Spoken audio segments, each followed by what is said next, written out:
Welcome to another edition of Talking Models. Today you're in for a treat. The creature from the Black Lagoon, Big Head, from Earthbound Studios. Beautifully sculpted by Jeff Yagher. Expertly molded and casted by Brokaw at Earthbound Studios. You have Jeff, you have Mark. Boom, home run. Right here, guys. Most of you know the movie Creature from the Black Lagoon. Such an epic movie. So much cinema history. Just a beautiful film. Actually a love story of sorts too, between the creature and the lovely lady in the movie, played by Julie Adams. Just such a connection. The creature was definitely spellbound by her. Today I'm going to go into a little bit about what I did with this beautiful head. I'm going to kind of spin it around real quick so you can kind of take a look at it and just see all the beauty that Jeff captured in this sculpt. Of course, you've got the creature from the Black Lagoon, you got the base, you've got the fish that's coming out of one of the little holes there in between the rocks. There's just so much detail in the fins, everything that Jeff did here.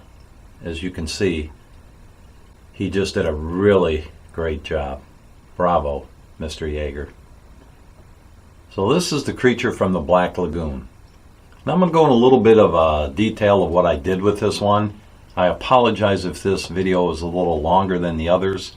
Not because I'm long-winded, but there's just a lot of detail in this one. And if you like what you see and you want to try to do the same thing or expand on my ideas, it's going to be a little more detailed. So here we go. As always, the kits, you have to wash the kits with a detergent to get all the mold release off. And then once that dries, I like to use an automotive gray primer from Krylon and give it a couple coats so you get that nice deep primer on there so the paint bites into it well. Let that dry, don't rush it. You don't want to have a train wreck. Now, what I like to do from there, if you've watched my other videos, you already know this, but I use a black base coat, and I usually hand brush that on. I like to use the Delta Cream Coat, or any of the big containers you can get at Michael's, Joann's, Hobby Lobby. All the different ones have them. Pick up a bottle, it goes a long way. So I hand brush the entire piece, get a nice wide brush, and just have some fun. I usually do 2 coats. I want it to be really deep, to give it a nice deep base coat. And I did that with the creature. I just painted the whole thing black. On the base, I enlisted some of the jet black from Garage US Colors, and I sprayed the whole piece with that. There is a difference. You'll see a deeper black in the Delta Cream Coat and a different tone of black on the base. To me, there was a big difference. So what I ended up doing was hand painting the Delta Cream Coat black over the entire base also. So I had like a double punch on that one. And maybe that accounts for some of the richness in the colors. I don't know. It works for me. So we'll start with the base. Over the black, I enlisted a few different colors. This video, I'm going to kind of show you some of the colors that I used. What I used, I'm going to pull them all out here. This is for the rock section. I want to make that clear. So I have 3 different colors. We have the Mars Red, Transparent Dark Brown, and then we also have Transparent Raw Umber. Those colors were used on the base. I also threw in some Black Red. So what I did is I just started airbrushing the entire piece here with the Mars Red. You may think that's kind of an odd choice, but you can see the color that it gives it. It just kind of stands out for me. I was trying to create like a rock reddish look that you would, I don't know, just get from being dirty or being underwater for a long time. And what I did is I sprayed the whole piece with that. Then I started coming in with some different deepening up the shadows. That's where the transparent raw umber came in, and that's where the transparent dark brown came in. I just started hitting all the crevices of the rocks with that color. You know, just hitting the deeper lines a little heavier with the airbrush, getting a little bit closer. You just go around the whole rocks of the base, and you just kind of play around back and forth with those two colors. And then, of course, once you're done with that, you're going to come back in with the Mars Red and hit some of the highlights, tops of the rocks, the ends of the folds of the rocks, just all the highlighted areas. And what I do with a lot of my bases, and again I did with this one, is usually in the front area I'm a little heavier on the color.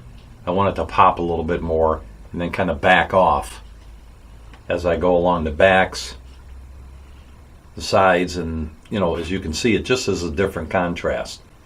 A little bit heavier in the front. Again, I want all the attention to be on the front of the piece.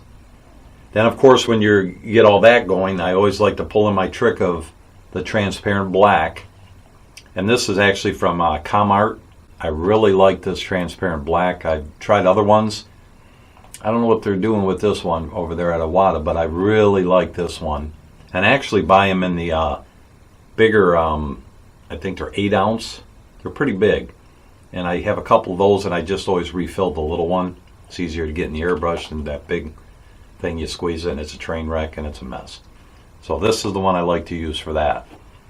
And then I kind of mist this whole base with that, just to kind of bring things down, give it a little dirtier look, as you can see. And you can see some of the black will also come out too. And then I like to go a little bit in some of the folds with the transparent black. Don't panic if you seem to wash some of the others out. I went back and forth with the transparent dark brown and the transparent raw umber, and just kept going back and forth. It's a process. Just keep working it back and forth. And when you're done, you always have your original color. In this case, it was the Mars Red, where I come in and I just, again, hit the highlights until my eyes seen with what I was happy with seeing here. Your mind will show you what to do. Generally, for me, it always works that way. It'll just tell me when I see it, it's boom, there it is. So it's a process. I worked that back actually quite a bit, just going back and forth until I got what I was looking for. Now, for the leaves that are coming up on the sides and on the front here, that I enlisted olive green. I started with that and just started airbrushing all the leaves area, as you see here. You just keep hitting that back and forth. A couple of highlights, I actually brought out the light green and just hit some of the raised areas with that. You know, just to give it a little bit of a difference. You see some darker green and of course the lighter green. Then what I did is I actually took the transparent raw umber and I just airbrushed it in the centers of the leaves, around the edges of the leaves, as you see here, just to kind of give it a different contrast. Did that with all the leaves that you see along the front here and also on the sides. And then with that, I came back in with the transparent black and I just kind of misted it over the piece. You know, just a couple quick 2 passes and you're done. A little bit heavier with the black on some of the edges. Just kind of make it, some of the shadows pop out and give it some depth. And then once I did that again, I came back in a little bit more with the lighter green and I just kind of hit a couple more areas, then toned it all down with the transparent black. And that's really all I did with the leaves.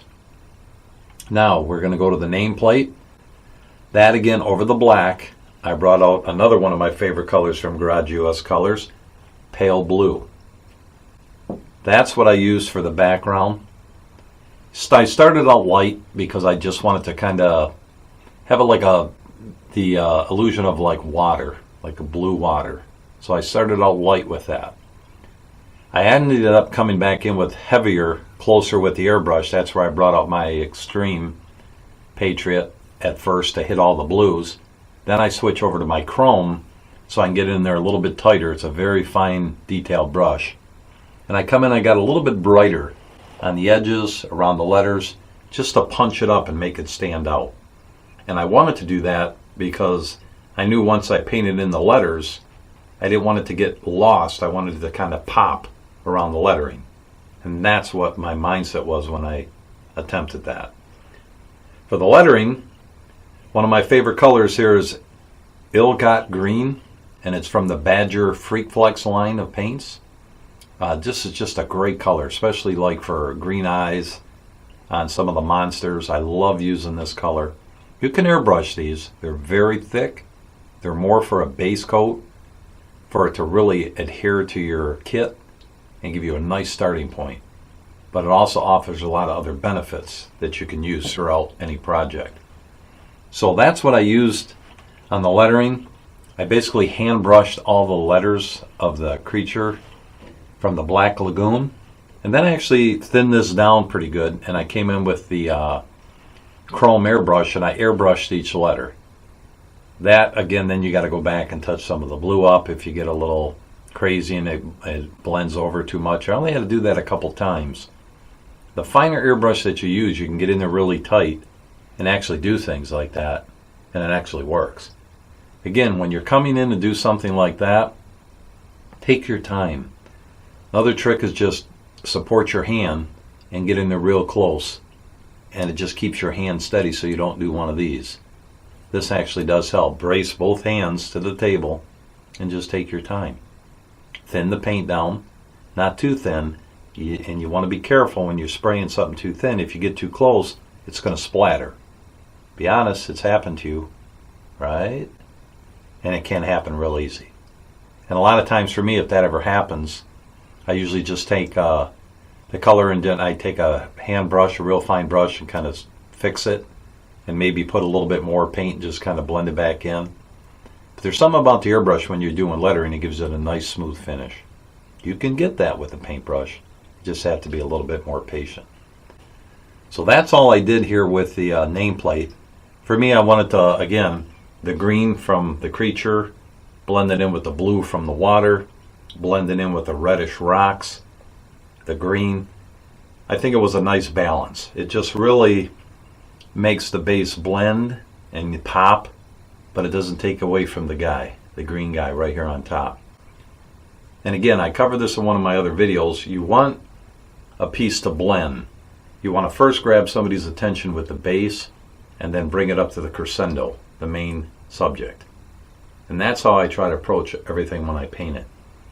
Build the anticipation, boom, hit them with it. And that's how I try to approach everything. So that's the base part, the nameplate. Now we're going to go this little guy sticking out. Again, over the black was a combination of using the olive green, spraying it over the entire piece, and then I came in with another color that I've always liked. It's actually, again, from ComArt, from the Steve Rojo's collection. It's Green Flesh. You can get this in a set from ComArt. It's called the Steve Rojo's Creature Colors, I believe it's called. And a lot of the colors, I did not use these. I kind of forgot about them until I was doing the fish, and I thought, well, dude, I could have used this, but I didn't. I did use it on one of my other creature kits that'll be down the road, which is from Mobius. And I use this, and I'll show you what that can do. So that was used around the fin areas, top of the head, a little bit around the gills, just to give it a little bit of a different look.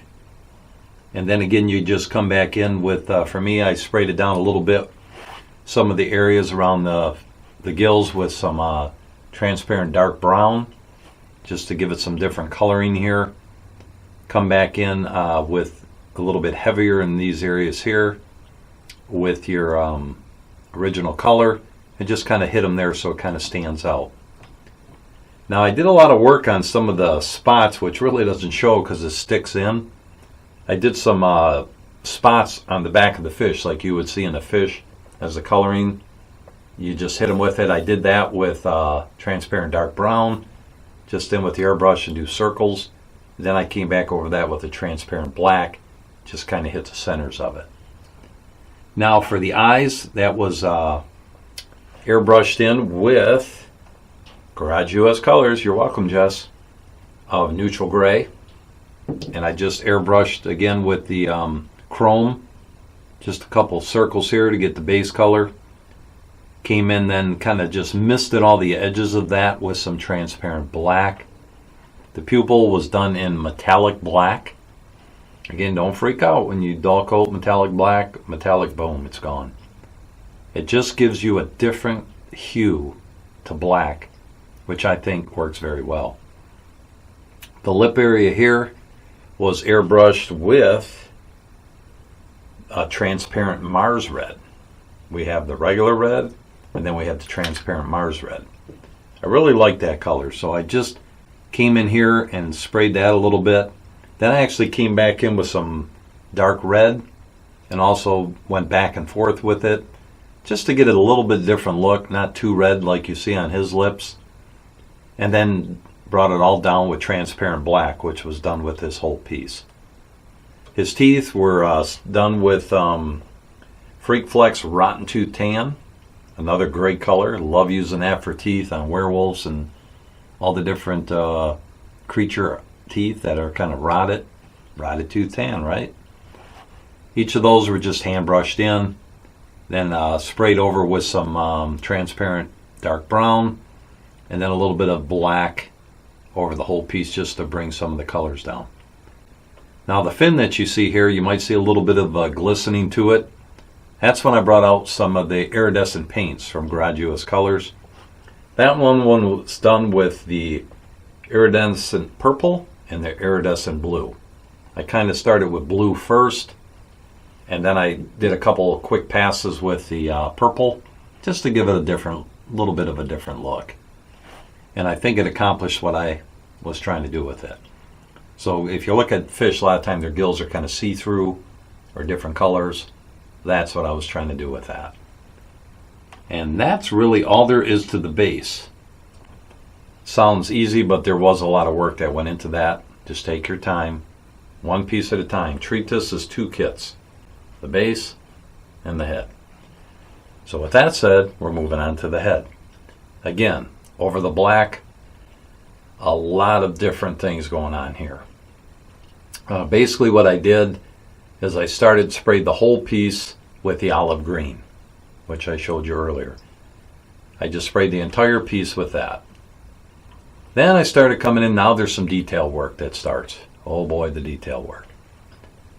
So what I did is I came in with a light green and kind of just sprayed all the highlighted areas of his face, just continuing going around the areas until I got what I was looking for. Then I came in with the transparent dark brown and just started hitting some of the areas where I was going to blend from one color to the next, like where you see the different color separation. I just started spraying in that color separation just to define some different lines, if you will. And as you can see, that's done pretty much all the way around the whole area here, both sides, up here in the folds in between the great detail Jeff's captured here. I then came in with transparent medium green and started hitting in a lot more of the folds, a little bit heavier with that, and actually did a couple of mistings over the whole piece with that transparent medium green just to kind of bring it down a little bit and bring some of the brightness of the green down. And then of course when you come in with your transparent black and you kind of just, just a few passes over the whole piece, bring it down a little bit also. I did come in with that transparent black and hit again some of the deeper parts of the folds of the skin, a little heavier with that trans black. Same thing around this area, around the lip area, just to give it different tones. And that's basically how you start building it up. Now for his gill areas that you see here, that was done with orange from Graduous Colors. And I just it's just basically called orange. And I just airbrushed gently all the way around with the orange on the back here, on the sides, just to kind of gives you some, orange look to it. I was just trying to capture just that look of, the green flowing to the orange with that line we used of the transparent dark brown to kind of separate the two and blend it. And it's basically a process. You just keep punching up the shadows. You want to keep this tame with the orange. Of course, you can bring that down with the transparent black, which I did, and just define some of the gill area. This was basically done with the transparent dark brown and transparent black. That's how I achieved this. Now, another way that I tied all this together was that iridescent green. I just misted that over the entire piece, and it just gives it that, well, you see it, it just gives it a different hue, but it kind of shines, and it just makes the whole piece pop. And I thought, well, if that works for that, why don't I bring out the iridescent orange? So I did, and I hit all these areas here with the iridescent orange, which you see does the same thing with the green. It just brings a different depth to the gills and makes it all kind of stand out and punches it all out, if you will. Now for his lips, lips were done with the dark red, airbrushed over. Then I airbrushed over the, it's called black red. I went over that area again with the two colors. The black red, it just gives it a whole different look. You know, a blackish red look. Imagine that, black red.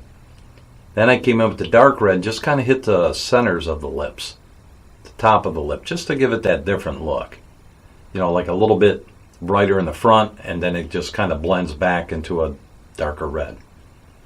And then over the entire mouth lip area was the transparent black to kind of bring it all back down.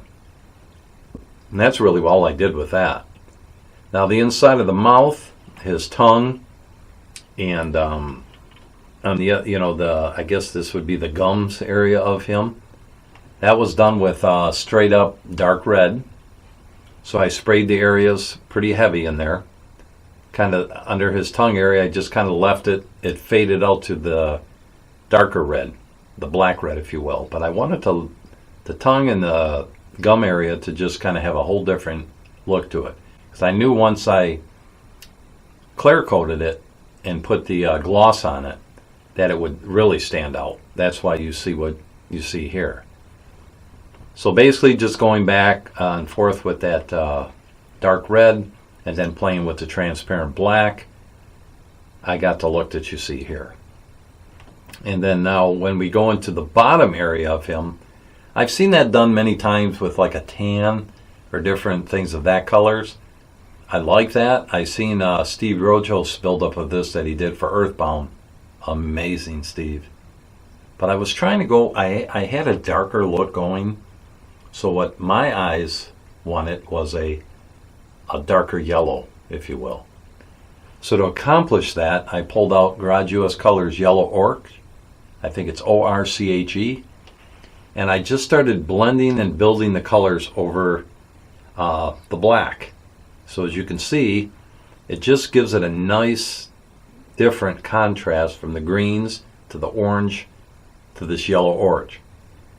Then I came in with transparent dark brown and hit all the folds that you see here to give it some depth. Then again, it's a back and forth process. You bring out the yellow orange, the black, transparent black to go over it all to tone it down, the transparent dark brown, and it was just a back and forth, back and forth, back and forth till it was eventually, there it is. Now you see all the little dots that he has on this one. They're different. You got green, you got this color, so I came in here, believe it or not, and actually came in and just used a real, that original olive green, and I just kind of really lightly hit it.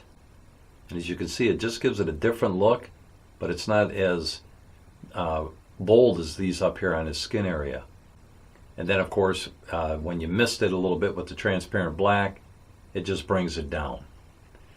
So it's just basically a process of going back and forth. You want to try to blend that in with the green. As you can see how I brought some of it up here over the lip area, up on the sides. Again, you're playing with the transparent dark brown, you're playing with the yellow orange, you're playing with the transparent black until you get that blend look that you see here. And as you go up, you just kind of use the transparent black to blend everything in with the green. And it just gives it a nice contrast. that pulls the piece all together. You've got the yellowish to the greens to the oranges, and then back down to the variety of colors here on the skin area. That was basically just using the three colors, the orange, the light green, and the olive green. A little bit of spraying of the medium transparent green, some transparent black, and just kind of blending it in and just playing with the colors. I didn't want to go too crazy on this. I just wanted those to blend in, not take away, but still see a little bit different colors. So just play around with it. Use those colors and just kind of take your airbrush and just spot them in. Bring it all down with the transparent black, and it'll be done. Same treatment back here on the back with the oranges, the iridescent orange, the dark brown transparents, the transparent black. Basically just blend it in. Back of his head I kept pretty simple, but yet effective as far as the flow was going. The bottom area here was just left with the black, hand-painted black here to just kind of give it just plain but finished look. And like I always like to do with this is I airbrush the entire bottom part here with the trans black. To me it just gives it a different hue, different look. And now for the last but not least, we're going to look at his eyes. The eyes were airbrushed with, around the pupils was again with that neutral gray. And then the center of the eyes, I did a first coat with the Delta Cream Coat Black. Then I went over that in the center area with that metallic black. And you can see what I was talking about with the difference. It just gives it a different look. And that's what I was trying to do. It's just give it that different look.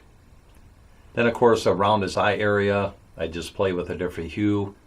Did some transparent black, a little heavy above each eye. Bottom area was some transparent dark brown, and then coming back in really lightly with the original olive green, and then just kind of hitting the outer parts of the eyelids. And that's what I did with his eyes.